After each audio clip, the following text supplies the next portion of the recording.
قرآن مجید فرقان حمید نے میاں بیوی کا جو رشتہ بیان کیا ہے نا، اور اس رشتے کو آپ سمجھیں جو قرآن پاک نے میاں بیوی کا رشتہ بیان کیا، کہن لباس لکم وانتم لباس لہن، فرمایا بیویاں تمہارا لباس ہیں اور تم ان کا لباس ہو، وہ تمہارا لباس ہے اور تم، اللہ اکبر، کیسا خوبصورت لفظ قرآن پاک نے، ہن لباس لکم وانتم لباس لہن، فرمایا وہ تمہارا لباس ہے اور تم، سمجھ آ رہی ہے نا جی بات کی، وہ تمہارا لباس ہے اور تم ان کا لباس ہو۔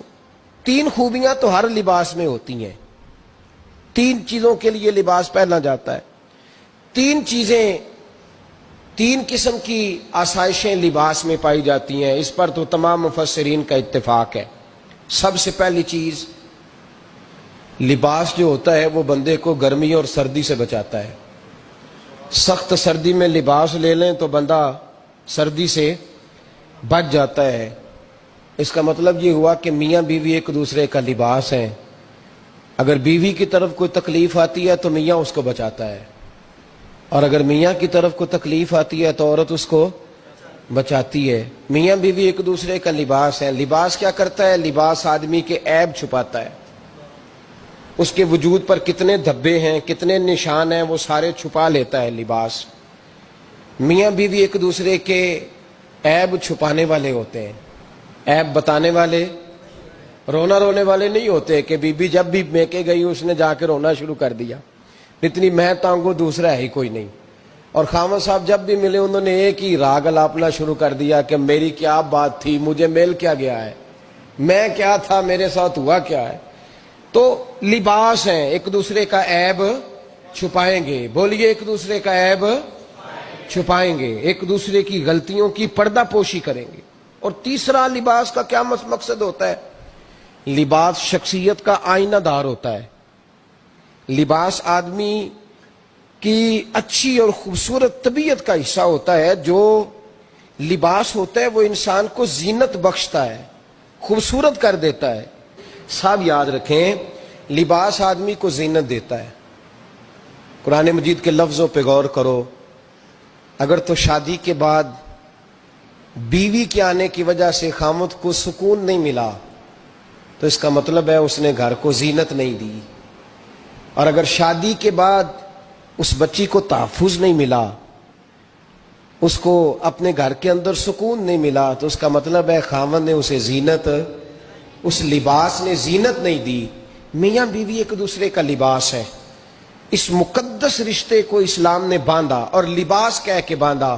میرے رسول کریم علیہ الصلوۃ والسلام نے پہلے تو خارجی لوگوں کو منع کیا ہے۔ میری ذاتی رائے یہ ہے کہ میاں بیوی کی ذاتی لڑائی کوئی بھی نہیں ہوتی۔ ذاتی لڑائی، میری باتوں کی سمجھ تو آ رہی ہے نا آپ دوستوں؟ کوئی نہیں آ رہی؟ اللہ جزا دے آپ۔ میاں بیوی کی ذاتی لڑائی کوئی نہیں ہوتی۔ ہوتا پتہ کیا ہے؟ لڑکے سے پوچھیں کہ بتائیں جناب کیا حال ہے، تو کہتے ہیں بیوی میری صحیح ہے، اس کے گھر والے نہیں صحیح۔ سنا ہے آپ نے بھی کبھی یہ لفظ؟ تو اسی طریقے سے اگر لڑکی سے پوچھیں کہ تیرا کیا حال ہے، تو کہتی ہے خامن تو میرا دھیان رکھتا ہے، اس کی اماں نہیں خیال رکھنے دیتی۔ تو لڑائی جو ہوتی ہے وہ تیسرے آدمی کی وجہ سے ہوتی ہے۔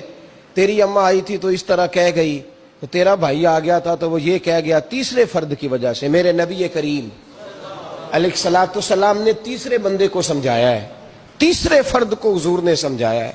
نبی پاک علیہ الصلوۃ والسلام نے فرمایا خبردار، ماں، بھائی، بیٹا، باپ سارے لحاظ کریں، بسنے دے میاں بیوی کو۔ اگر شادی کر دیا تو ان کو سکون سے رہنے دو۔ تم دو جملے کہہ کے چلے گئے، کوئی عیب نکال کے جو چھپا ہوا تھا خاوند کی نظر میں وہ نکال کے بتا دیا کہ تیری بیوی یہ کام بھی کرتی ہے، اب تم تو ہٹ گئے وہ بات کہہ کے، اب انہوں نے اکٹھے رہنا ہے، ان کی زندگی مصیبت کا شکار ہو گئی، آزمائش میں آ گئے وہ دونوں، ساری زندگی کڑتے رہے۔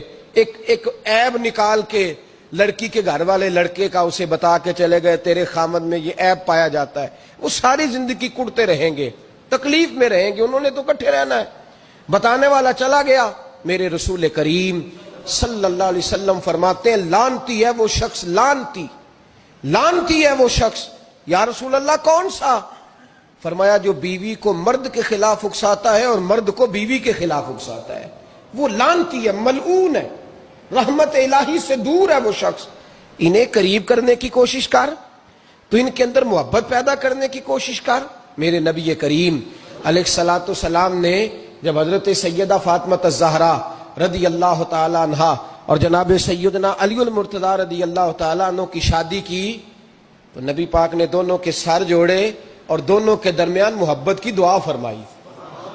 دونوں کے درمیان محبت کی دعا فرمائی. اور نبی پاک صلی اللہ علیہ وسلم حضرت فاطمہ کے سامنے جناب علی کے فضائل بیان فرماتے، اور جناب علی آتے تو نبی پاک فرماتے فاطمہ تو میرے وجود کا حصہ ہے، وہ تو میرے جگر کا ٹکڑا ہے. تو ان دونوں کے درمیان الفت پیدا. یہ سب سے پہلے تو خارجی لوگ اس بات کا خیال کریں، سب سے پہلے تو خارجی لوگ خیال کریں، توجہ دیں کہ ان کو بکھرنے سے بچائیں. اب میاں بیوی بھی سمجھ لیں کہ ہماری ذمہ داریاں کیا ہیں. مسند امام احمد بن حنبل میں حضرت ابو درداء رضی اللہ تعالیٰ عنہ سے حدیث مروی ہے